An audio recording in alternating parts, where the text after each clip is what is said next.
बापर रखुमा देवी वारा बाप रखुमा देवी वारा तोहा विठ्ठल तोहा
चरणी ठेवी तो माथा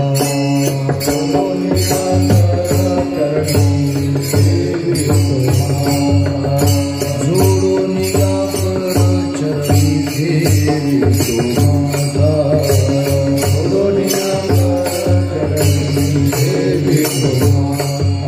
हरीचा विनंती माझी पंढरीनाथा हरीचा विनंती माझी पंढरीनाथा सोन स्वभाव तुझी आधाया असोन स्वभाव तुझी आधाया हरीचा विनंती माझी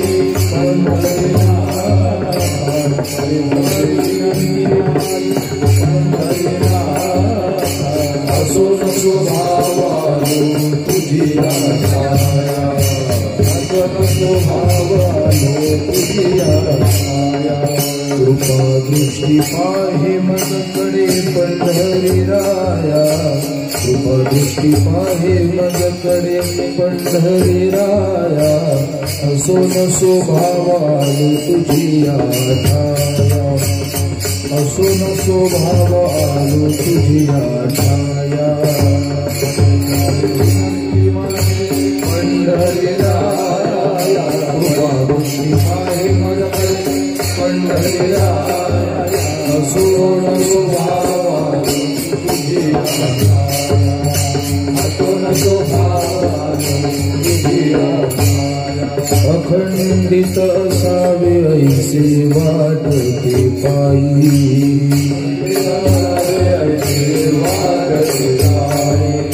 साहुनी संकोच ठाव थोडासा देई साहुनी संकोच ठाव थोडासा देई असोन स्वभावालो तुझी आधाया असोन स्वभावालो तुझी आधाया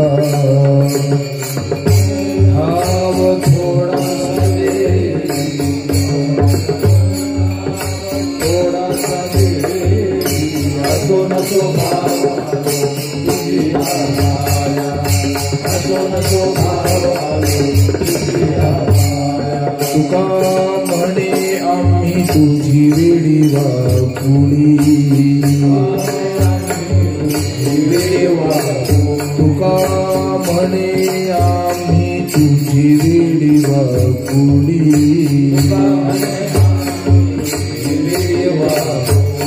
नामे भव पाश हाते आपुल्या तोडी नामे भव पाश हाते आपुल्या तोडी असोन स्वभावालो तुझी आधाया असोन स्वभावालो तुझी आधाया आपुल्या तोडी नामे भव पाश हाते आपुल्या तोडी असोन स्वभावालो तुझी आधाया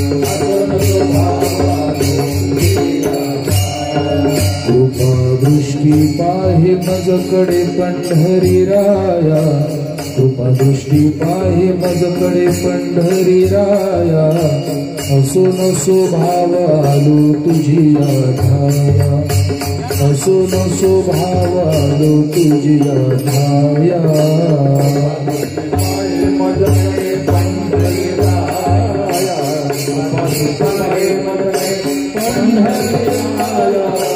असो नसो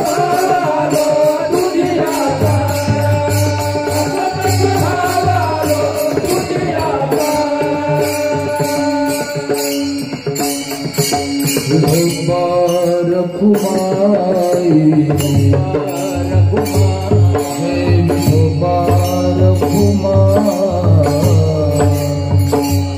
जय विठोबा रघुमा विठोबा रघुमा मना मना विठोबा रघुमाई जय विठोबा रघुमाई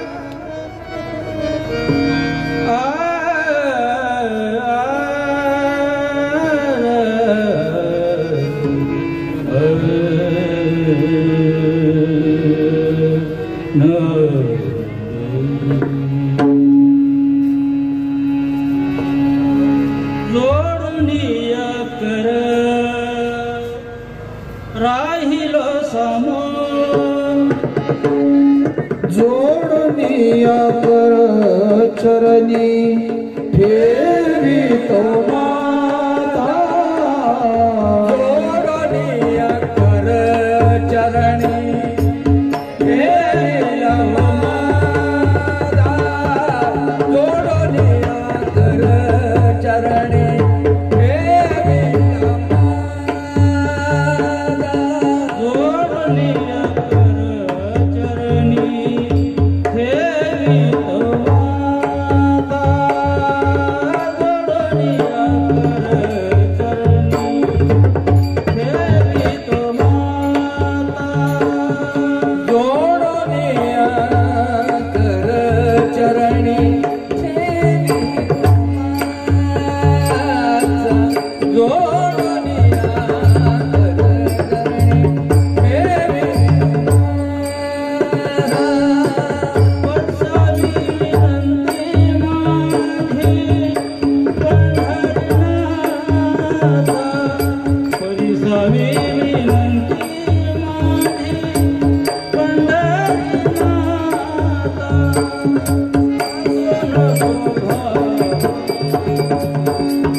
पाहे पंढरीला मजकडे कृपा दृष्टी पाहे मजकडे मजकडे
ज्ञानेश्वर महाराज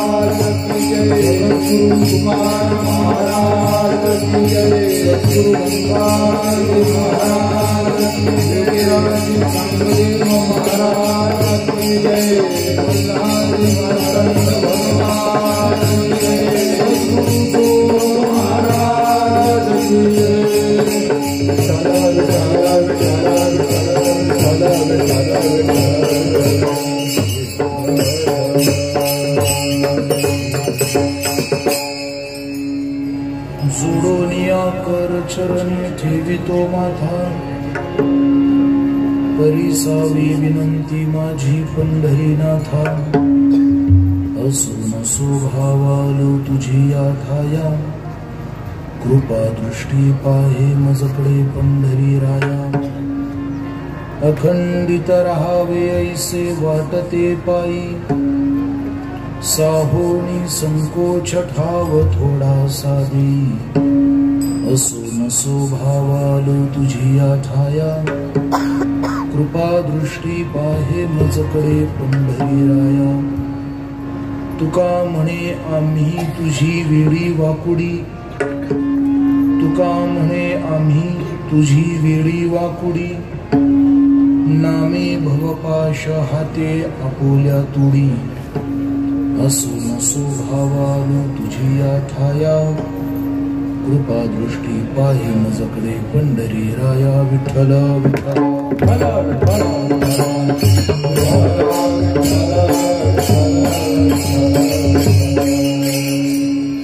नमो सद्गुरु तुकया ज्ञानदीपा, नमो सद्गुरु सच्चिदानंद रूपा.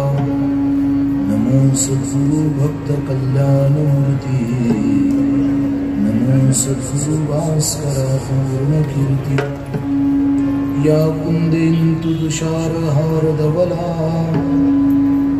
या शुभ्रवस्त्रामृता. या वीणा वरदंड मंडित करा, या श्वेत पद्मासना. या ब्रह्माच्युत शंकर प्रभृतिभीर, देवै सदा वंदिता. सामां पातुं सरस्वतीं भगवती, निशेष जाड्यापहा. ओम देवराज्यस्य विमान पावनांद्रि पंकजं, व्यालयत्न सूत्रमिन्दु शेखरं कृपाकरं. नारदादि योगी वृंद वंदितं दिगंबरं, काशिकापुरादिनाथ श्रीकाल भैरवं भजे. महायोगपीठे तटे भीमरथ्यां, वरं पुण्डरीकाय दातुं मुनीन्द्रैः. समागत्य तिष्ठन्तमानन्दकन्दं, परब्रह्मलिङ्गं भजे पाण्डुरङ्गं. ॐ नमो ज्ञानेश्वरा, करुणाकरा तुमचा अनुग्रह लादलो. पावन झालो चराचरी, शरण शरण जी हनुमंता. तुम्हा आलो रामदूता. जोडोनिया कर चरणी ठेवितो माथा, परिसावी विनंती माझी पंढरीनाथा. असून स्वभावालो तुझी आठाया, कृपा दृष्टी पाहे मजकडे पंढरी राया. वस्तु प्राप्त प्रसंगी भगवत कथेकरिता, भगवत चिंतनाकरिता, कीर्तनरूपी सेवेकरिता निश्चित केलेला अभंग जगद्गुरु साधुश्रेष्ठ श्रीमंत श्री तुकाराम महाराज यांचा गाथ्याच्या अनुक्रमेनुसार मागणीपर प्रकरणातील आणि वारकरी सांप्रदायिक भजनी मालिकेमधील जे काकडा भजन म्हणून प्रातःस्थानामध्ये म्हटलं जातं, त्या काकडा भजनामध्ये भोपाळी प्रकरणातील अगदी दुसऱ्या तिसऱ्या क्रमांकाचा अभंग आजच्या चिंतन सेवेकरता निवडलेला आहे. या अभंगाच्या माध्यमातून जगद्गुरु श्रीमंत श्री तुकाराम महाराज आपल्या आराध्याच्या समोर आपल्या जीवनातली एक छोटीशी अपेक्षा प्रकट करतात. त्यांचं असं म्हणणं आहे की देवा, मी तुझ्या समोर उभा आहे, दोन्ही हात जोडून उभा आहे आणि मस्तक तुझ्या समोर ठेवतोय. माझी छोटीशी विनंती आहे, तेवढी तू ऐक. मला माहिती आहे ही विनंती करण्याकरता मी त्या पात्रतेचा आहे की नाही याची मला कल्पना नाही. माझ्या मनामध्ये तुझ्याविषयीचा सद्भाव आहे की नाही मला माहिती नाही. याच्याही पुढं भावच आहे की नाही हेच मला माहिती नाही. पण मी तुझ्या जवळ आलोय बाबा. माझी एवढी अपेक्षा आहे फक्त की अखंड मी तुझ्या चरणाजवळ स्थित राहावं आणि तू कोणत्याही प्रकारचा संकोच न बाळगता मला तुझ्या चरणाशी ठेवून घे. देवा, मला माहिती आहे तुझ्या चरणाची उंची आणि आमच्या जीवनातली कर्म याच्यात फार मोठी तफावत आहे. ही दरी कधी भरून निघणारी नाही. पण देवा, हे जरी खरं असलं ना तरी सुद्धा आम्ही तुझीच लेकरं आहोत. तुझ्याशिवाय आम्हाला सांभाळणारं कोणी नाही. तुझ्याशिवाय आमच्या पाठीमागं पुढं उभं राहणारं कोणी नाही. म्हणून देवा, विनंती फक्त एवढी आहे, आम्ही तुझी वेडी वाकडी का असेना पण तुझी आहोत. आमचं जीवनातलं सर्वात मोठं दुःख म्हणजे बंधन आहे आणि ते तुझ्या नामाच्या पाशानं तुटणार आहे. तुझ्या नामाच्या सहाय्याने आम्ही या बंधनातून मोकळे होणार आहोत. तेवढं तू करून दे बाबा. याच्यापेक्षा आमचं बाकी काही म्हणणं नाही. अभंगाचा साधा, सरळ, सोपा आणि शब्दशः भावार्थ आपल्या समोर व्यतीत केला. विठ्ठल विठ्ठल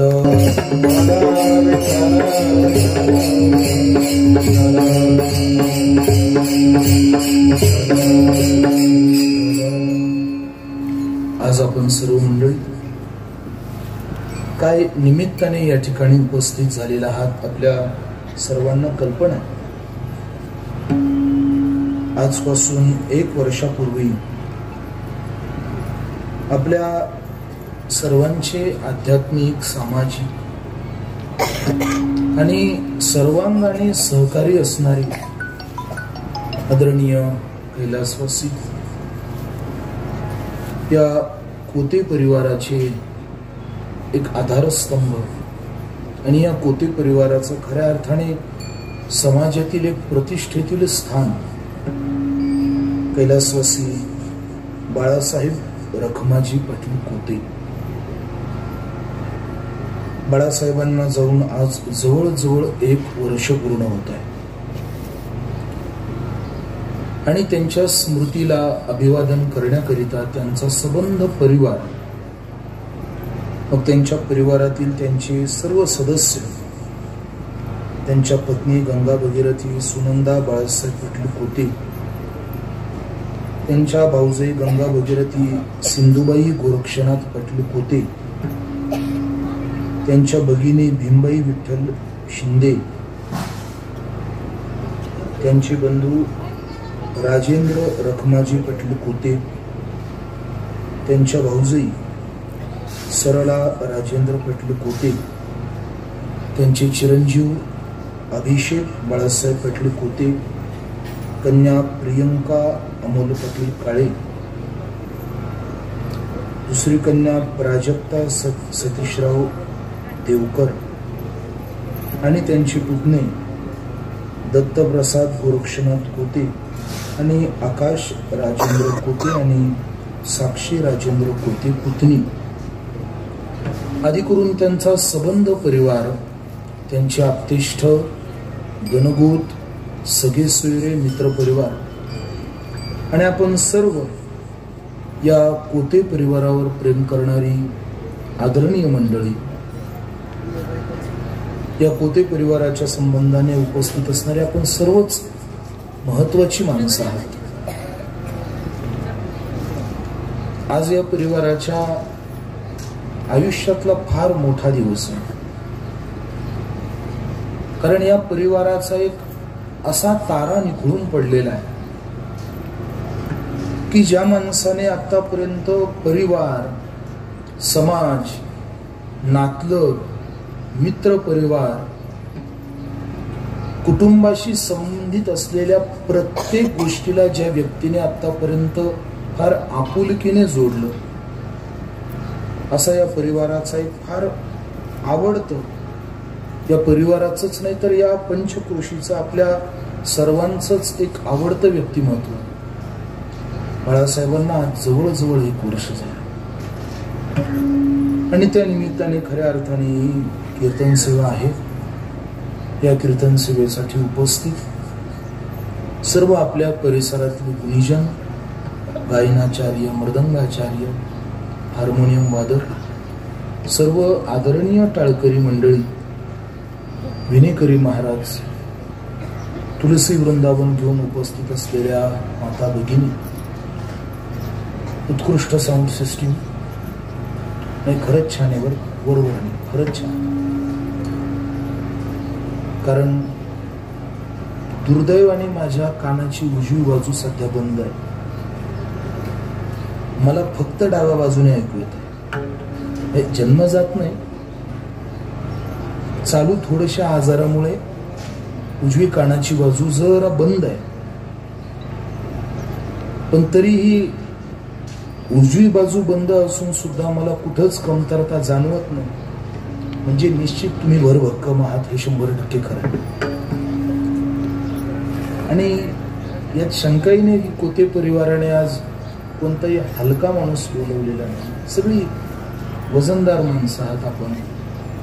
गायक मंडळी, भजनी मंडळ बहुसंख्येने उपस्थित आहे. वाकडी गावचं आणि पंचक्रोशीतील बरीचशी मंडळी आज या ठिकाणी उपस्थित आहे, ज्यांची नुकतीच या परिवाराला आता सदिच्छा भेट देणं झालं. आपल्या गणेश सहकारी साखर कारखान्याचे सन्माननीय चेअरमन आदरणीय सुधीर भाऊ लहारे पाटील, तेही या ठिकाणी येऊन गेलेत. संचालक आदरणीय विष्णुपंत पाटील शेळके,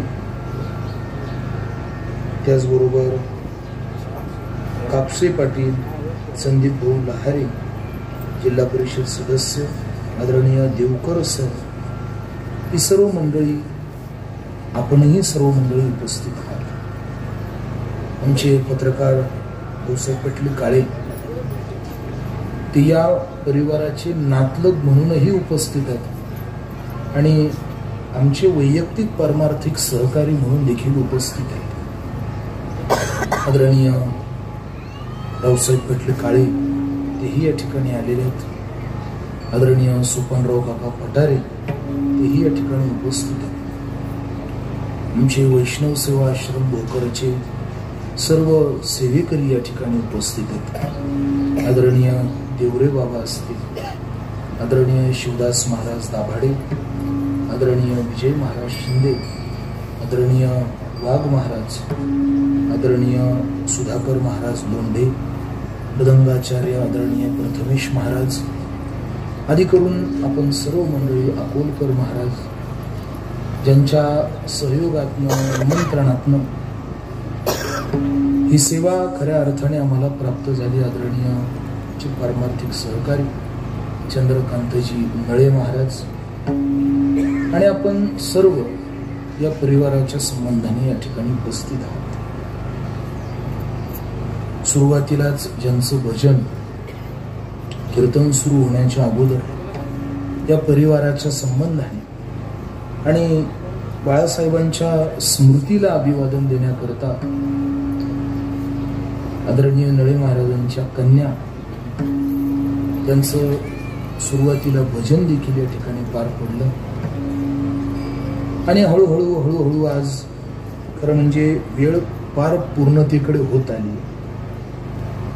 कीर्तनाची वेळ 10 ते 12 आहे, पण सुरू व्हायला जर 10:30 झाले म्हटल्यानंतर आता किमान 12:30 पर्यंत कीर्तन करावंच लागणार आहे. करावं लागणार नाही, करावं लागणार डॉक्टर साहेब. आणि हिवाळ्याचे दिवस असल्यामुळे रावसाहेब पाटील जास्ती काही ऊनही लागण्याची काही अडचण नाहीये. बरं, परिवाराने पोते परिवाराने व्यवस्थापन अगदी प्रत्येकाचा विचार करून केलेली आहे. ज्यांना मांडी घालून बसता येतं त्यांनी मांडी घालून बसण्याची सुद्धा व्यवस्था झालेली आहे आणि ज्यांना मांडी घालून बसता येत नाही त्यांच्याकरता खुर्च्यांची व्यवस्था केलेली आहे. ज्यांना मांडी घालून बसता येत नाही त्यांच्याकरता खुर्चीची व्यवस्था सुद्धा केली आहे. म्हणजे तुम्हाला शारीरिक कोणत्याही प्रकारची अडचण येणार नाही.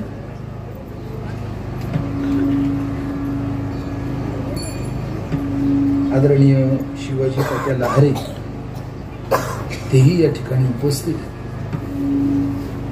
अशी सर्वांगीण व्यवस्था कुटे परिवाराने, आमचे या परिवाराचे सहकारी आदरणीय गोरे पाटील, आदरणीय कल्याण महाराज आदी करून आपण सर्वच मंडळी, शेळके पाटील असतील,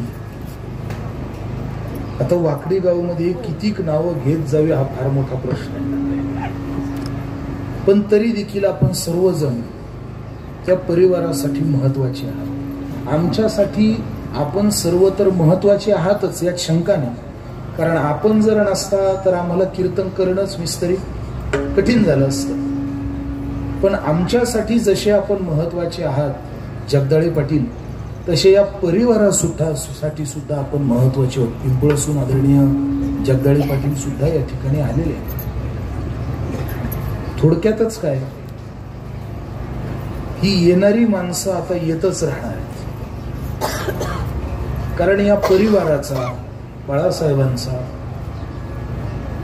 पंचकृषी आणि क्षेत्रांशी संबंध इतका आहे की सगळी माणसं आता येतच राहणार आहे. ज्याला जशी वेळ मिळेल, ज्याला जसे शक्य होईल तसतशी सर्व मंडळी येत आणि भेट देत चालणार आहे. बाळासाहेबांचं हे कर्तृत्व आहे. खरं म्हणजे माणसाला अगोदर पेरावं लागतं तर उगवतं. ज्याची पेर चांगली आहे त्याच्याच जमिनीमध्ये शेत बहरून येत. नाहीतर तुम्ही बघा, पेर दाट पण चालत नाही आणि पेर विरळ पण चालत नाही.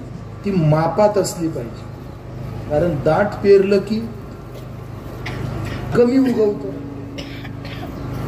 हा, इकडे विलास महाराज, 12 हाती महाराज, अरे बघ, देवळाली परिसरातून मंडळी आलेली आहेत.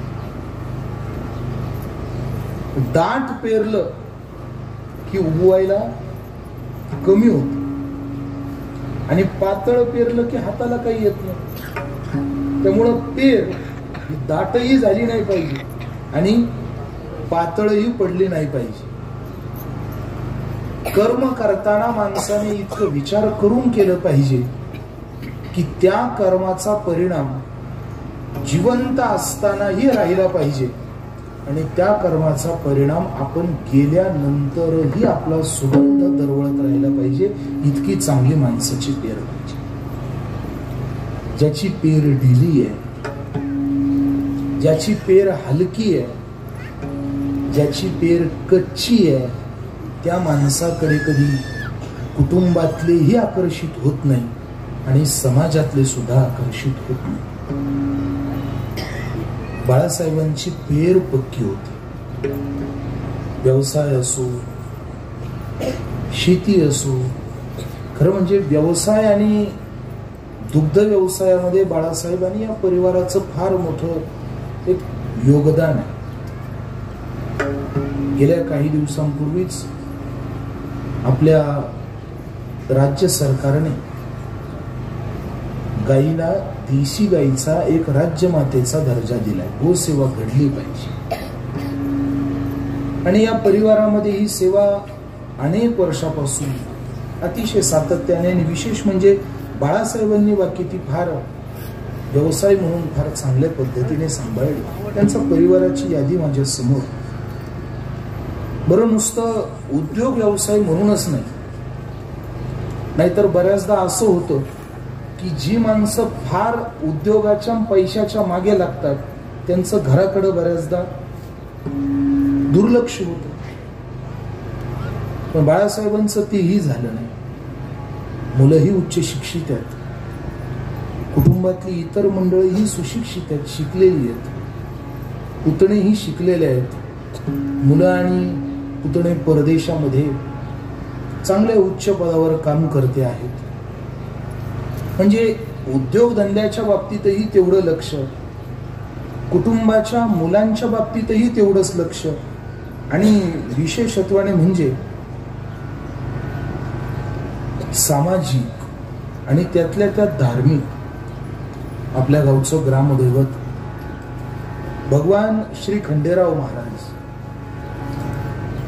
महाराजांच्या आरतीला बाळासाहेबांची सर्वप्रथम हजेरी असायची. बरोबर आहे. आपण सर्वांनी त्यांना प्रत्यक्ष या छोट्या गोष्टी करताना अनुभवलेला आहे. खंडेराव महाराजांच्या आरती करता बाळासाहेबांची सर्वप्रथम, बरं एकटे नव्हते, जोडीने दोघही राहायचे.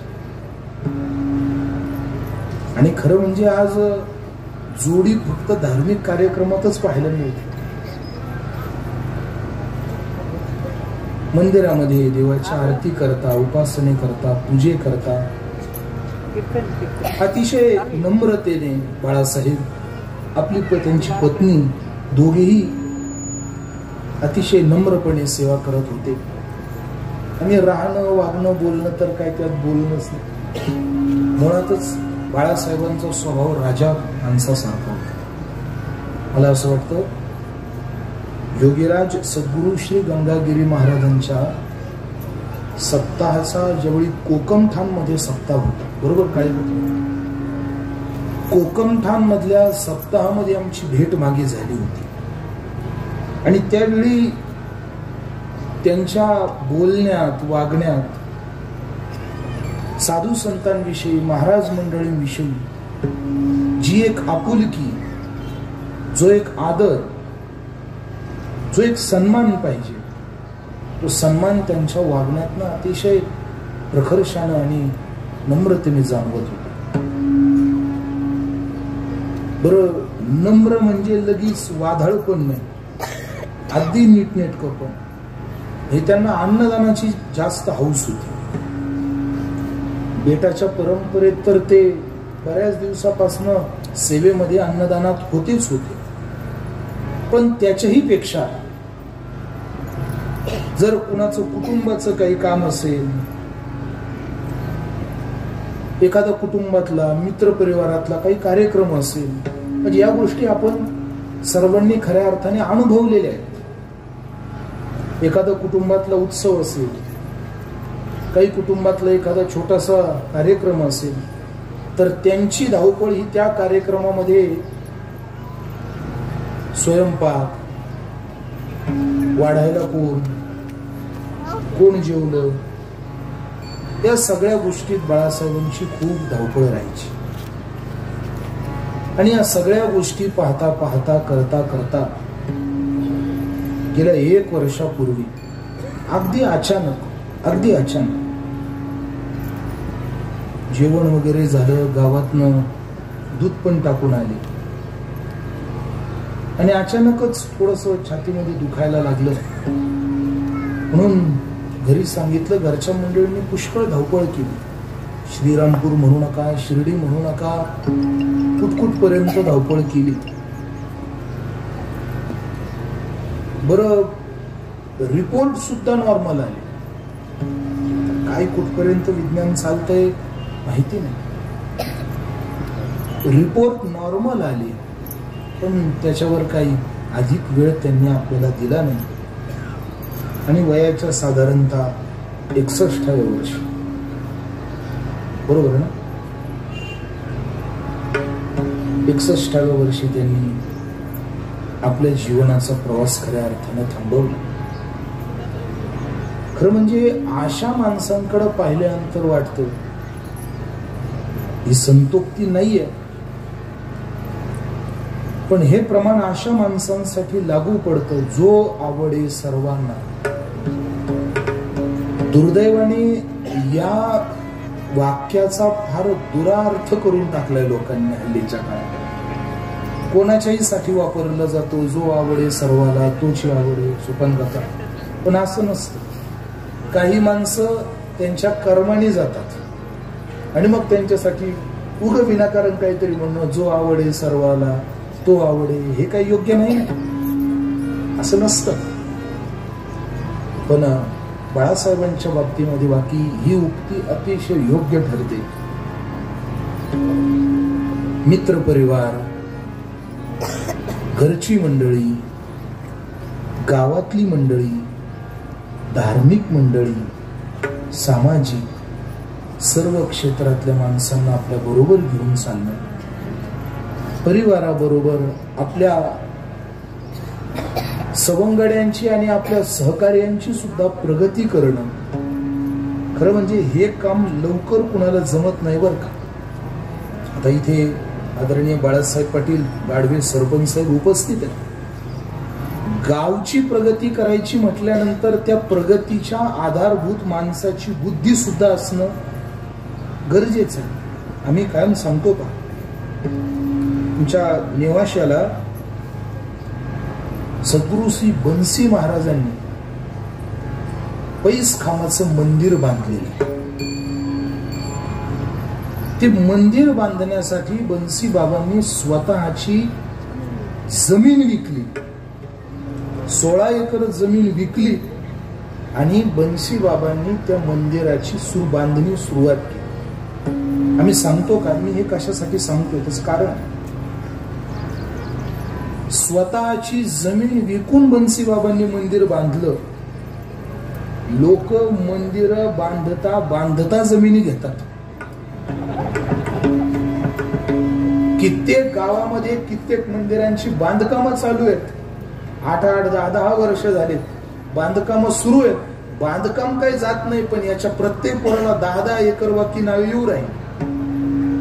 मला सांगायचं काय, माझं म्हणणं हे काय, स्वतःच्या संबंधाने मोठं होण्याचे प्रयत्न सगळे करतात, पण आपल्या बरोबर आपला परिवार, आपले सहकारी, आपले मित्र, आपल्या गणगोत मंडळी सर्वांनी प्रगती करावी असा काही सगळ्यांचा मानस नसतो, अशी काही सर्वांची भावना नसते.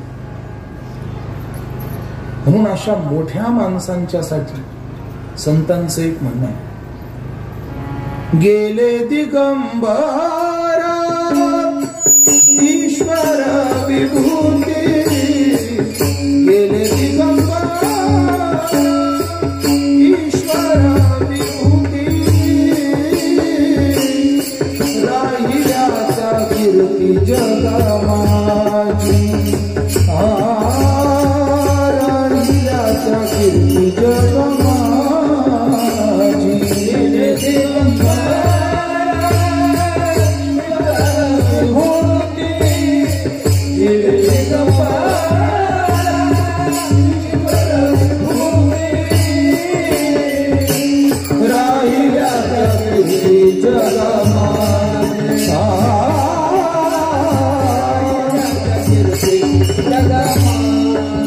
गेले दिगंबर ईश्वर विभूती,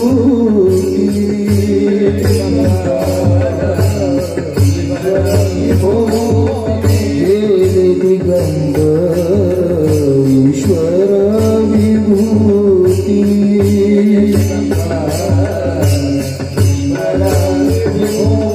गेले दिगंबर ईश्वर विभूती, गेले दिगंबर ईश्वर विभूती, राहिल्याच्या कीर्ती जगमाची, राहिल्याच्या कीर्ती जगमाची.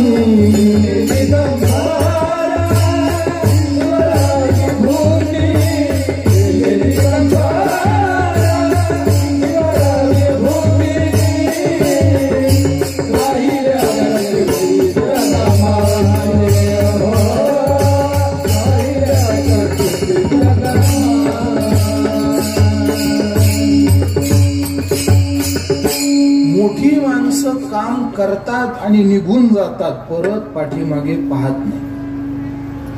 प्रकृतीने आपल्या प्रत्येकाला एक विशेष वेळ दिली आहे, एक विशेष काळ दिलाय. काही श्वासांची योजना आपल्याकरता प्रकृतीने करून ठेवली आहे. एकदा त्या श्वासांचा हिशोब संपला की आपल्या प्रत्येकाला इथनं निघावं लागतं. आएगा जब रे बुलावा हरी का, छोड़ के सब कुछ जाना पडेगा. ज्यावेळी निरोप येतो ना महाराज, त्यावेळी आपल्याला कितीही काही भरभक्कम असलं, आणि खरं बोलू का, अंतकाळीच्या वेळेला आपण किती चांगल्या स्वभावाचे आहोत, आपण किती चांगल्या वृत्तीचे आहोत, आपण समाजासाठी किती चांगली चांगली कामं केली आहेत. मला आठवत आहे अगदी असंच भारताची एक फार मोठी विभूती, भारताचे भूतपूर्व राष्ट्रपती सन्माननीय डॉक्टर APJ अब्दुल कलाम साहेब, हा असा एक होता व्यक्ती की ज्याच्यासाठी संपूर्ण देश रडला. ज्या माणसाने त्याच्या संपूर्ण जीवनातला सगळा वेळ हा समाजासाठी, देशासाठी, सत्कर्मासाठी दिला. अहो, त्यांनी त्यांच्या आयुष्यात काहीच जमवलं नाही. तुम्ही जरा त्यांची, ते गेल्यानंतर त्यांच्या ज्यावेळी प्रॉपर्टीचा सगळा 7-12 काढण्यात आला, त्यावेळी त्यांच्याकडं फक्त 4-5 जोडी कपडे, काय जेवणापुरतं एखादं भांड, जी काही त्यांची पेन्शन होती ती पेन्शन, ग्रॅज्युएटी सगळं त्यांनी त्यांच्या ज्या गावामध्ये, रामेश्वरम मधल्या गावामध्ये, तिथे त्यांनी रामेश्वरम मधल्या एका गावात ज्या शाळेत ते शिकले त्या शाळेला दान देऊन टाकले. सत्कर्माची उंची पहा, त्या शाळेला दान देऊन टाकलं. बरं, एवढंच नाही, स्वतःने काही जवळ बाळगलं नाही. राष्ट्रपती होते, काही भेटलं असतं, पण शेवट त्यांचा शेवटचा श्वास सुद्धा समाजाला उद्बोधन करताना गेला. हे मोठ्या माणसाचं लक्षण. आणि तुम्ही पहा, अशा माणसाला निरोप देताना लोकांनी, त्यावेळी लोकांनी जातपात सुद्धा पाहिली नाही. की अशी माणसं भारत भूमीमध्ये. आता सांगण्याचा हेतू काय, चांगली माणसं काम करतात, केलेल्या कामाचा हिशोब पाहत नाही आणि हिशोब न ठेवता तसेच निघून जातात. पण ते गेल्यानंतर समाज त्यांची आठवण काढतो. स्वर्गीय सिंधुताई सपकाळांचं एक वाक्य आहे, महाराष्ट्राचं विशेष काय. फार विचार करण्याजोगं वाक्य बरं का. आवाज येतोय ना सर्वांना? मला येत नाही बरं का माझा, तुम्हाला येतोय ना माझा? काशीद साहेब आवाज येतोय ना? सिंधुताई सपकाळांचं एक वाक्य आहे. सिंधुताई अशी बोलताना एका व्याख्यानात असं बोलल्या होत्या की हा महाराष्ट्र आहे, इथं काम आयुष्यभर करावं लागतं, पण किंमत जर वाढावी वाटत असेल तर इथं मरावं लागतं. त्यांच्या बोलण्याचा काय भाव होता अजूनही गणित उलगडलेलं नाहीये. पण हा महाराष्ट्र आहे, इथं केलेल्या कामाचं मोठेपण मिळवायचं असेल ना तर इथे मरावं लागतं. जोपर्यंत आपण मरत नाही तोपर्यंत महाराष्ट्रामध्ये मोठं होत नाही. माणसं जोपर्यंत जिवंत आहे तोपर्यंत आपल्याला त्यांचं स्मरण, आपल्याला त्यांची आठवण, आपल्याला त्यांचं महत्व राहत नाही. पण माणसं गेल्यानंतर माणसांचं महत्व कळतं, बोलून जाईल. बाळासाहेब जोपर्यंत आपल्यात होते तोपर्यंत काहींनी त्यांना सहकार्य केलं असेल, काहींनी त्यांना विरोध केला असेल, काहींनी त्यांच्या कार्यात त्यांना साथ दिली असेल, काहींनी त्यांची साथ अर्ध्यात सोडली असेल, कोण कसं त्यांच्या बरोबर सगळं निघून गेलं. त्यांच्या मनात जे होतं ते त्यांच्या बरोबर निघून गेलं. पण आपल्या मनातले भाव जागे होण्याकरता बाळासाहेबांना मरावं लागलं. विठ्ठल विठ्ठल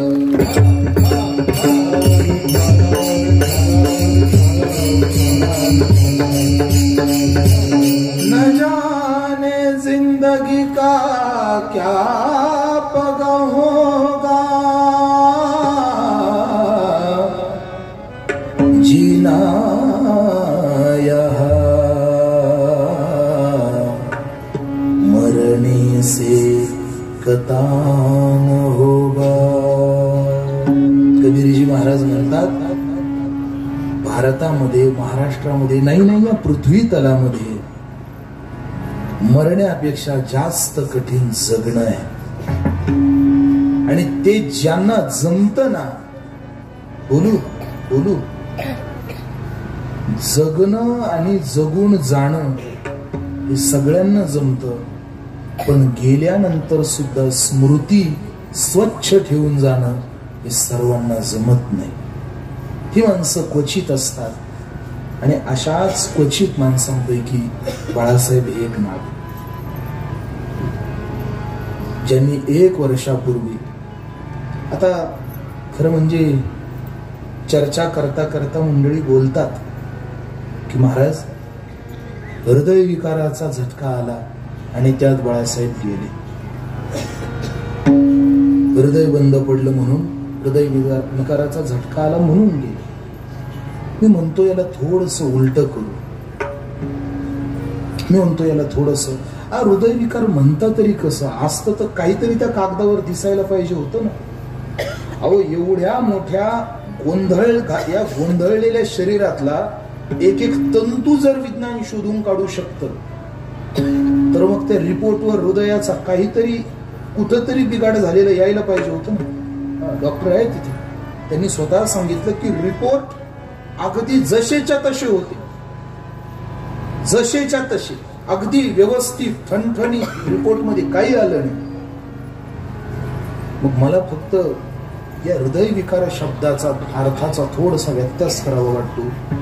मंडळी म्हणतात हृदय विकाराचा झटका आला, हृदय बंद पडलं म्हणून बाळासाहेब गेले. मी थोडस उलट बोलतो, नाही, बाळासाहेब गेले म्हणून हृदयाने पळणं थांबवलं. बाकी काही म्हणता येणार नाही आपल्याला. त्यांना जायचं होतं. प्रकृतीने दिलेले श्वास हिशोबातून संपले होते आणि संपलेल्या श्वासापाशी बाळासाहेबांनी थांबणं केलं आणि परिणामी हळूहळू उत्तर क्रिया घडत गेली. हेतू फक्त एवढा आहे. ते गेल्यानंतर आज 1 वर्ष झाले. या 1 वर्षामध्ये त्यांच्या विरहाच्या ज्या पीडा आहेत, त्या पीडा त्यांच्या परिवारानं, त्यांच्या पत्नीने, मुलाने, बंधूंनी, पुतण्यांनी, घरातल्या मंडळींनी भोगल्या. तेवढ्याच नाही तर त्यांचे सहकारी, त्यांचे सवंगडी, सगळ्यांना त्यांच्या जाण्याचा जो त्रास झालाय, गेल्या 1 वर्षापासून या त्रासाचा अनुभव सगळी मंडळी घेता आहात. आपण सर्वजण घेतोय अनुभव. आज त्यांच्या स्मृतीला हा अखेरचं अभिवादन करण्याकरता आपण जमलेलो आहोत. खरं म्हणजे जायचं सगळ्यांना आहे. आपल्या सर्वांचे दिवस 1 दिवस भरणार आहेत. सगळ्यांचा हिशोब 1 दिवस थांबणार आहेत. पण आपल्याला आपल्या बरोबर काय पाहिजे हे अगोदर कळायला पाहिजे. आपल्याला काय अपेक्षित आहे हे आपल्याला कळायला पाहिजे. या जगातून जाताना आपल्याला लोकांचे सत्कार घेऊन जायचं आहे की या जगातून जाताना आपल्याला लोकांचा शाप घेऊन जायचं आहे, याचा आपण अगोदर विचार केला पाहिजे. आपल्या आठवणीत समाजाने आनंद साजरा करावा की आपण गेल्यानंतर दुसऱ्याच्या, आपल्या मागच्या अशा डोळ्यात अश्रू यावेत. काय करायचं हे वाक्य आपल्या आत्ताच्या जगण्यावर आहे. आपल्याला काय मिळवलं पाहिजे. प्रकृतीने सगळ्या गोष्टी आपल्या जवळ ठेवून दिलेल्या आहेत. प्रकृतीने आपल्याला काही कमी केलेलं नाहीये.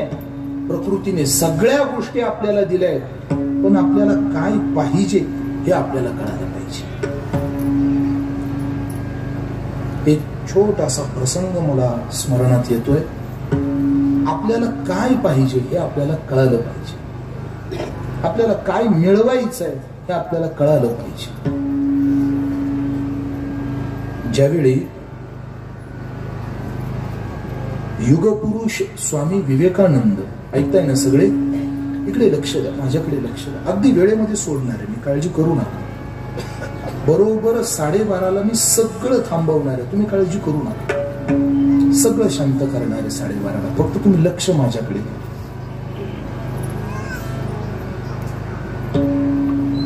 भारताचं एक फार मोठं रत्न, युग प्रवर्तक स्वामी विवेकानंद ज्यावेळी काही काळ पाश्चात्य राष्ट्रामध्ये शिकण्याकरता होते, त्या पाश्चात्य राष्ट्रामध्ये शिकण्यासाठी गेलेले स्वामी विवेकानंद भारतीय वेशामध्ये, भारतीय पोशाखामध्ये, आणि अशा अवस्थेमध्ये ज्या वर्गामध्ये स्वामीजी शिकायचे त्या वर्गाचे वर्ग शिक्षक हे पाश्चात्य होते आणि त्यांना जरा त्यांच्या संस्कृतीचा अभिमान होता. मी कायम सांगतो, स्वाभिमान निश्चित असावा, अभिमान नसावा. गर्व नसावा, गरिमा असावी. पण त्यांना त्यांच्या संस्कृतीचा जर अभिमान होता, असे नका जाईना, हरकत नाही, पण त्यांना त्यांच्या संस्कृतीचा अभिमान, पण भारतीय संस्कृतीचा थोडासा तिटकारा होता. भारतीय संस्कृती नको नको वाटायची. तुम्ही पहा आता हळूहळू सगळे तिकडच वळू राहिलेत. हळूहळू सगळा प्रवास उलटा सुरू झालाय. आता जुन्या काळी ज्या गोष्टी, जी कामं अशिक्षित अडाणी लोकांसाठी समजली जायची, आता ती कामं सुशिक्षित आणि शिकलेली लोक करतात.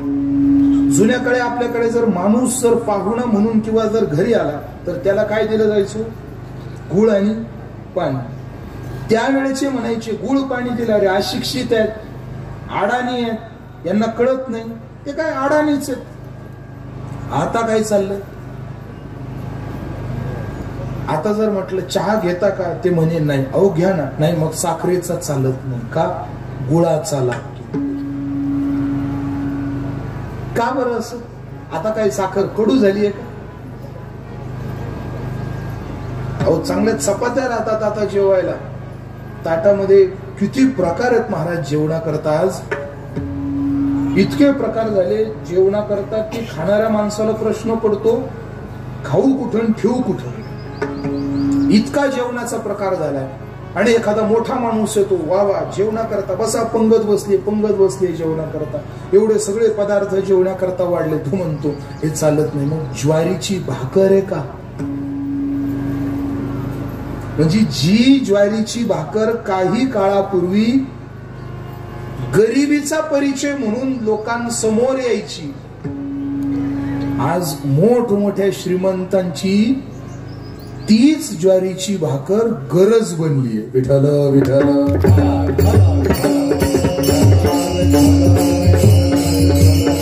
मला कुणावर टीका करायची नाहीये, टीका टिप्पणी करणं माझं कामही नाहीये. पण मला सांगायचं काय की हळूहळू आता सगळी मंडळी भारतीय संस्कृतीचा कल स्वीकारताना दिसते. त्या शिक्षकांना स्वतःच्या संस्कृतीचा अभिमान होता, याच्यात आपल्याला काही दुमत नाही. पण त्यांना भारतीय संस्कृतीचा जर असा तिटकारा होता. आणि मग नरेंद्र भारतीय वेशामध्ये, भारतीय पोशाखामध्ये, मग ते त्यांना ते नजरेला खुपायचं काय.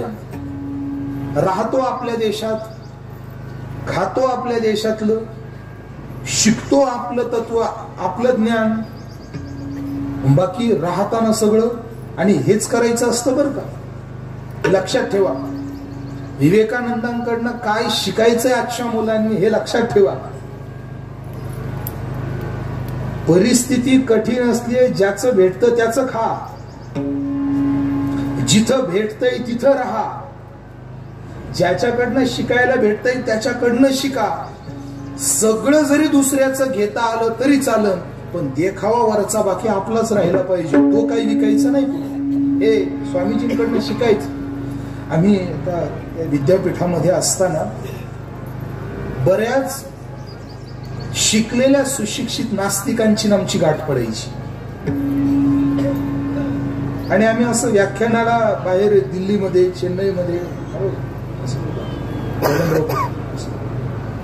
अशोक सहकारी साखर कारखान्याचे आदरणीय संचालक आदरणीय बबनराव पाटील तेही या ठिकाणी आलेले. बस आम्ही ज्यावेळी व्याख्यान करता चेन्नईला, दिल्लीला वगैरे जातो, त्यावेळी हे असे पोशाख पाहिले, धोतर, फेटा, नेहरू असं पाहिलं की मग तिथले सुशिक्षित शिकलेले नास्तिक जागे होतात. बरं, आम्हाला वाईट याचं वाटतं की आम्ही जे शिकलोय त्याचे प्रश्न आम्हाला केले जात नाही. प्रश्न कोणते केले जातात? एकच प्रश्न आहे त्यांचा, काय महाराज तुम्ही देव मानता का? आम्ही होच म्हणणार. मग ते म्हणतात आम्ही मानत नाही. तुझा प्रश्न, तू मानत नाही, तू बापाला मानत नाही, देवाला कधी मानणार? अहो, जी बापाला मानत नाही ते देवाला मानणार आहेत. बरं, मला एक प्रश्न विचारायचा, न मानून असा काय मोठा तीर मारलाय? बरं, देव न मानून असा काय मोठा तीर मारलाय? तुम्ही सगळ्या मोठ्या माणसांची यादी पहा. कलाम स्वतः देवाला मानत होते. त्यांनी त्यांच्या चरित्रामध्ये लिहिले की लहानपणी ते रामेश्वरमच्या मंदिरामध्ये जाऊन प्रसाद खायचे. मोठमोठी माणसं, ज्याने विजेचा शोध लावला तो देवाला मानत होता. बरोबर का? ज्याने विजेचा शोध लावला तो देवाला मानत होता. आणि त्याच्या लाईट मध्ये हा देव नाही हे लिहितो. किती मोठं कुतूहल आहे, किती मोठा विनोद आहे. कुठं तुमचा आपला सुशिक्षितपणा नेमका कोणत्या आवाला चाललाय मला अजून कळालेलं नाही. चला असो, पण असे पेहराव पाहिले की लोकांना एकच प्रश्न, हो तेवढंच, देव नाही, तुम्ही मानता मग आहे दाखवा. तर खरं म्हणजे अशांच्या शहाण्या माणसांनी अशांच्या तोंडाला लागायचं नसतं बरं का. कारण बरेच नास्तिक मी कुटुंबाने लाथाळल्यानंतर आस्तिक झालेले पाहिलेत. मी स्वतः पाहिलेत. बरेच असे नास्तिक आहेत. मी तुम्हाला किती अशी मुलं दाखवू जे MPSCचा अभ्यास करताना नास्तिक होते, पण लग्न होईना म्हणून आस्तिक झालेत. किती यादी माझ्याकडे. बाबा लग्न होईना म्हणून मग ते पिंपळाला प्रदक्षिणा मारा, अमुक करा, तमुक करा. मला कुणाविषयी शिंतोडे उडवायचे नाहीयेत कुणावरती मला, पण मला सांगायचं आहे, अरे जे मोठ्यांनी सांगितलंय ते विनाकारण सांगितलं नाही. त्यांनी अनुभव घेतला या गोष्टीचा, ते विनाकारण बोलत नाही. ऐसा ज्याचा अनुभव, ऐसा ज्याचा अनुभव,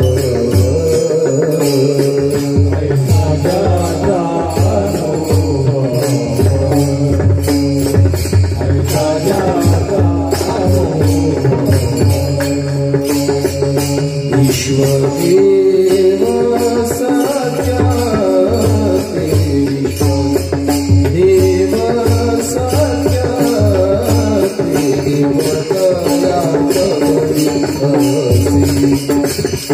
देवतया ईश्वरेव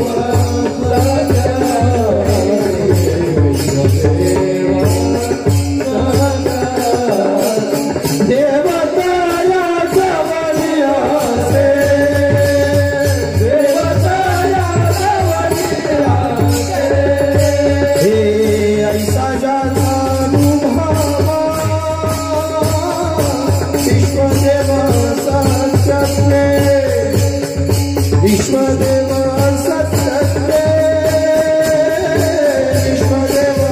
सत्य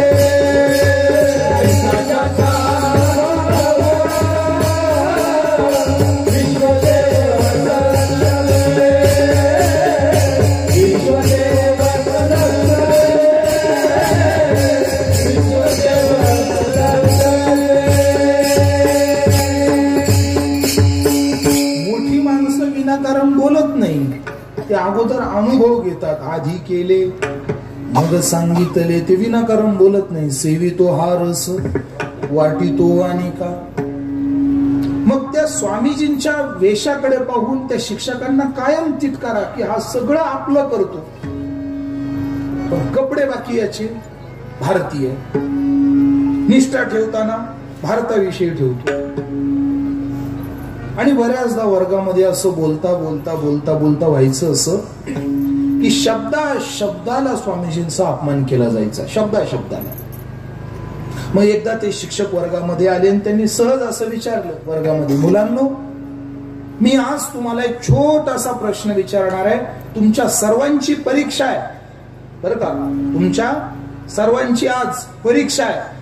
मी एक प्रश्न विचारतो, त्याचं उत्तर द्या. मुलांनी सगळं सांगितलं, विचारा गुरुजी. त्यावेळी गुरुजींनी विचारलं, बाळांनो, जर तुम्ही रस्त्याने चाललात आणि रस्त्याने चालता चालता तुमच्या समोर जर एका टोकरीमध्ये पैसा पडलेला आहे आणि दुसऱ्या टोकरीमध्ये बुद्धी अक्कल पडलेली आहे, तुम्ही काय घ्याल? पहिल्या मुलाला विचारलं, उठ रे बाळा, तू सांग, तू काय घेशील? एका टोकऱ्यात काय? पैसा, आणि एका टोकरीत बुद्धी अक्कल, तू काय घेशील? त्या मुलाने सांगितलं, गुरुजी, मी अक्कल घेईन. गुरुजी म्हटले, वा, शाबास, बस खाली. पुढे तू रे? तो म्हणे, गुरुजी, मी पण अक्कलच घेईन. तिसऱ्याला विचारलं, तू? तो म्हणे अक्कल. चौथ्याला विचारलं, तू? तो म्हणे अक्कल. असं करता करता सगळं वर्ग फिरला. आणि लहान मुलांचं एक विशेष असतं पहा, तुम्ही एक लहान मुलांचं जे शिक्षक आहेत ना, शिक्षक, त्यांना माझं बोलणं लगेच लक्षात येईल. आपण शिक्षक असण्यापेक्षा आपण सगळेच कधीतरी विद्यार्थी होतो. हा आपलाही अनुभव असेल कदाचित. वर्गातल्या पहिल्या बाकावरच्या पहिल्या मुलानं जे उत्तर दिलं ते उत्तर जर शिक्षकाने रोकटोक न करता स्वीकारलं तर त्या उत्तराला शेवटपर्यंत मान मिळतो. खरं की खोटं? अहो, या गोंधळात ज्याचं उत्तर बरोबर आहे तो सुद्धा विचार करतो, नाही याला गुरुजी काही बोलले नाही ना, हेच बरोबर आहे, आपलं बरोबर चुकीचं आहे, असं होतं.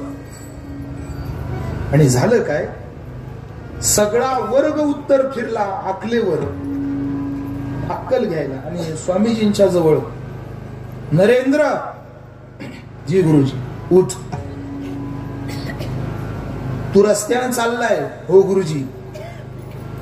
तुझ्या समोर 2 भांडी आहेत. पहिल्या भांड्यात पैसा आहे, दुसऱ्या भांड्यात अक्कल आहे, तू काय घेशील? त्यावेळी नरेंद्रने सांगितलं, गुरुजी, मी पैसा घेईल. सगळा वर्ग हसायला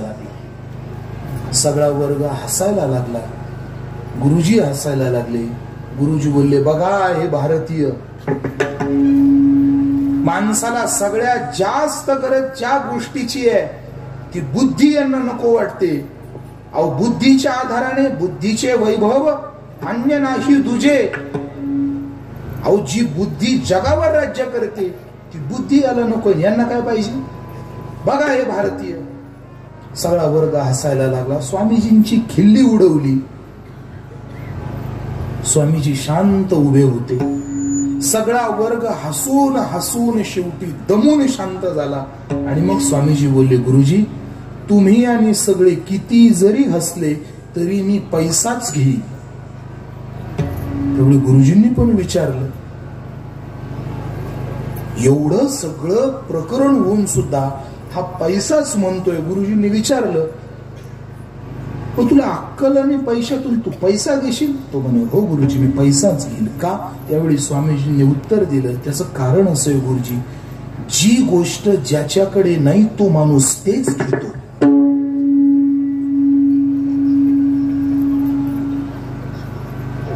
मी काय बोललो कळालं? ज्या अर्थी मी पैसा घेतोय याचं कारण माझ्याकडे अक्कल आहे पण पैसा नाही. आणि ज्या अर्थी तुम्ही अक्कल घेताय या अर्थी तुमच्याकडे पैसा आहे. विठ्ठल विठ्ठल.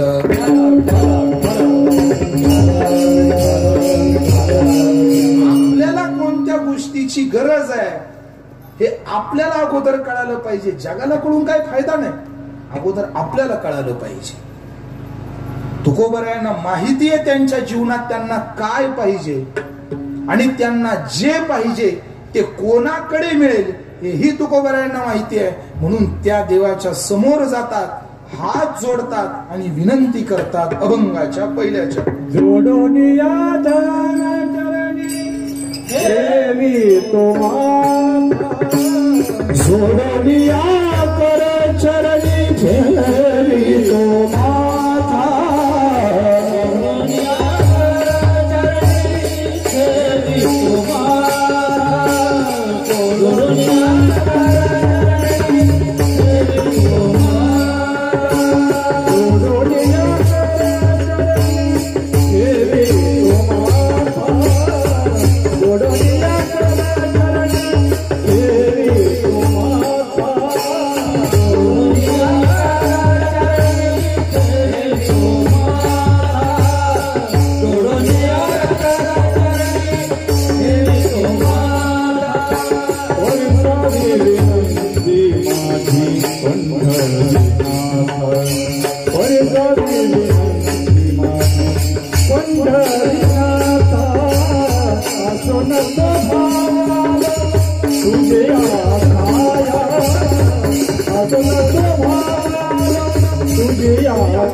पंढरीनाथा परिसावी विनंती माझी पंढरीनाथा, असन स्वभावाला तुझी आया,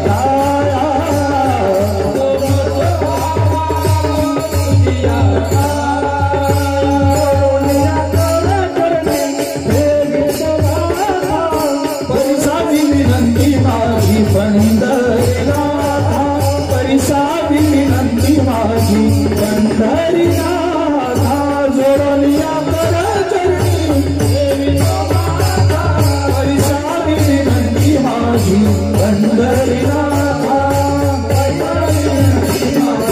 पंढरीनाथा.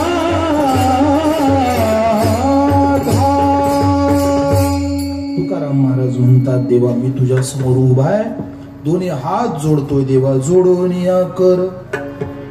दोन्ही हात जोडतो. हात कोणासमोर जोडावेत हे पण कौशल्य. हात जोडणं हे निश्चित गरजेचं आहे. बोलू, हात वर करून जी कामं होत नाही ती हात जोडून होतात. म्हणून हात जोडणं हे चांगल्या माणसाचं लक्षण आहे. फक्त कुठेही हात जोडू नये हे सुद्धा ज्याला त्याला कळालं पाहिजे. हात जोडून कामं होतात म्हणजे कोणाच्याही समोर हात जोडायचे. समोरचा कसा आहे, समोरच्याची पात्रता काय, त्याची योग्यता काय. आणि मी तर कायम बोलतो, ज्याचा अभ्यास खूप आहे त्याच्या समोर हात जोडण्यापेक्षा ज्याच्या चारित्र्याला डाग नाही ना त्याला हात जोडले पाहिजे. हात त्याला जोडले पाहिजे ज्याच्या चारित्र्याला डाग नाही. अहो, हुशारांची थप्पी लागलीये. हुशार माणसांची काही गर्दी कमी आहे का? खूप हुशार आहेत जगात, एकापेक्षा एक, एकापेक्षा एक. तुम्ही त्या भौतिक शास्त्राचे जरा सिद्धांत बघा. त्या भौतिक शास्त्रामध्ये अशी एक शृंखलाच लागते. फिजिक्स मध्ये एका वैज्ञानिकाने एक शोध लावला, त्याच्याच पुढच्या पिढीचा एक येतो, त्याचं मत खोडतो आणि नवीन सिद्धांत मांडतो. त्याच्या पुढच्या पिढीत एक येतो, तो त्याचा खोडतो, नवीन मांडतो. त्याच्या पुढच्या पिढीत अजून एक येतो, त्याचा खोडतो, नवीन मांडतो. अहो, बुद्धिवाद्याला बुद्धिवादी जड भेटत राहतो. पण असं कधी झालंय का की एखादा चारित्र्य संपन्न जन्माला आला, चारित्र्यवान जीवन जगला आणि चारित्र्यवान जीवन जगल्यानंतर त्याच्यानंतर अजून कोणीतरी वजनदार चारित्र्यवाला आला आणि त्याचं मागच्याचं चारित्र्य झाकून गेलं? असं कधी ऐकलं का आतापर्यंत की असं कधी होतं? अहो, एका कीर्तनकारापेक्षा हुशार कीर्तनकार दुसरा मिळेल, एका गायकापेक्षा हुशार गायक दुसरा मिळेल, एका वादकापेक्षा हुशार वादक दुसरा मिळेल. एका श्रोत्यापेक्षा चांगला उत्तम श्रोता मिळेल, एका चांगल्या कलाकारापेक्षा ही अतिशय चांगला कलाकार मिळेल. पण असं कधी होतं का? तुम्ही विचार करा ना. मी एखाद्या अभंगावर कीर्तन करतोय, या अभंगावर जर याच्यापेक्षा उत्कृष्ट कोणी कीर्तन जर केलं तर आपोआपच माझं वक्तृत्व फिकं पडणार की नाही? साधी गोष्ट. एखाद्या गायकाने चांगली चाल जर गायली, त्याच्या चालीला वाहवा मिळते, पण त्याच्या चालीपेक्षा एखादा चांगला चालीचा जर आला, मी गायनातलं बोलतोय बरं, मी गायनातली चाल बोलतोय, एखादा चांगला संगीतज्ञ जर आला तर आपोआप पहिल्याची चाल फिकी पडते ना. जाऊ द्या डॉक्टर, खरं खरं सांगा, 4 गरके मारल्यानंतर ज्याच्याकडे रोग बरा होतो त्याच्यापेक्षा 2 गरक्यात रोग बरा करणारा भेटल्यावर वेटेज कोणाचं वाढतं? आणि त्याच्यापेक्षा जर अंगारच बरं होत असेल तर जगात प्रत्येक गोष्टीला एक शिरजोर मिळाला की मागच्याचा हिशोब थांबला जातो. जगातलं चारित्र्य अशी एकमेव गोष्ट आहे की जिला कितीही पिढ्या जाऊ देत आणि कुणी जाऊ देत कधीही पुसू शकत नाही. म्हणून मी म्हणतो, ज्ञानवान होण्यापेक्षा, धनवान होण्यापेक्षा माणसानं चारित्र्यवान झालं पाहिजे. परत कुणी प्रतिद्वंद्वी मिळत नाही आयुष्यात, प्रतिद्वंद्वीच मिळत नाही. कारण चारित्र्याची जपवणूक करण्याचा रस्ता, त्या रस्त्याला गर्दी नसते. त्या रस्त्याला गर्दी नसते कारण त्या रस्त्याला जाणाऱ्यांची संख्या सुद्धा कमी आहे. म्हणून ज्या रस्त्याला गर्दी कमी आहे ना, त्या रस्त्यानं जात जा. काय होतं माहितीये? अपघात कमी होतात. गर्दीच्या रस्त्याला गेलं की अपघात होणार आहे, पण ज्या रस्त्याला गर्दी कमी आहे ना, त्या रस्त्याला जर गेला तर अपघात होत नाही. म्हणून ज्ञानवानांची गर्दी आहे, धनवानांची गर्दी आहे, पण चारित्र्यवान जगणाऱ्यांची गर्दी फार कमी आहे. आणि जिकडं गर्दी कमी आहे ना, तिकडं माणसानं गेलं पाहिजे. मला सांगायचं काय, हात जोडताना कोणाच्याही समोर जोडू नका.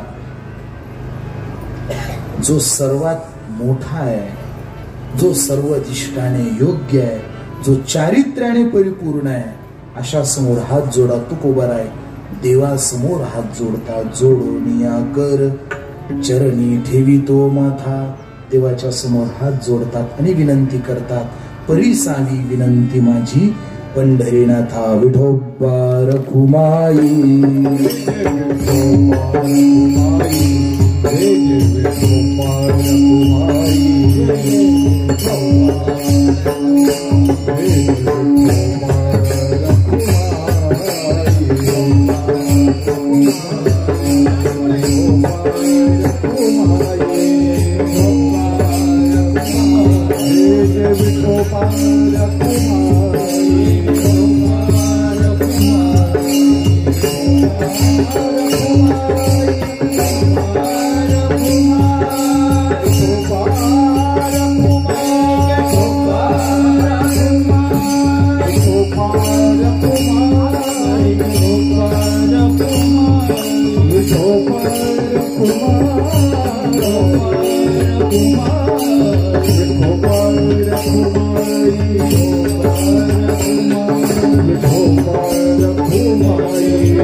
माझी पंढरीनाथा देवा, माझी तुझ्याकडे एक विनंती आहे.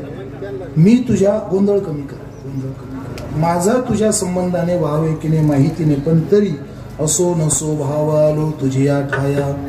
म्हणणं एवढंय, कृपा दृष्टी पाहे मजकडे पंढरी राया.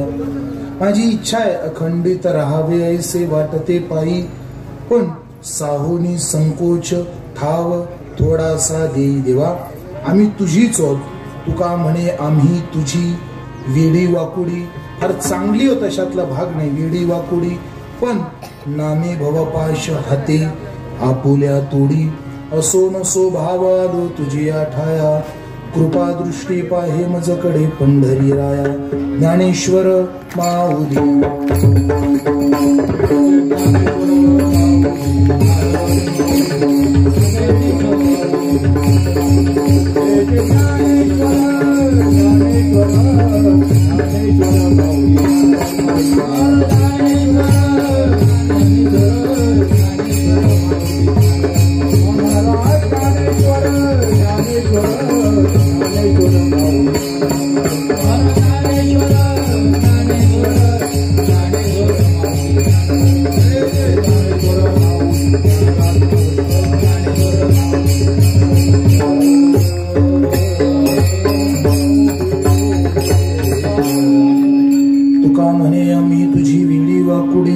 भवपाश हाते आपुल्या तुडी, असो नसो भावालो तुझी आठाया, कृपा दृष्टी पाहे मजकडे पंढरी राया. अल्पबुद्धी अल्पमती प्रमाणे संकल्पित वेळ थोडीशी 5 मिनिटं पुढे मोडून अभंगाच्या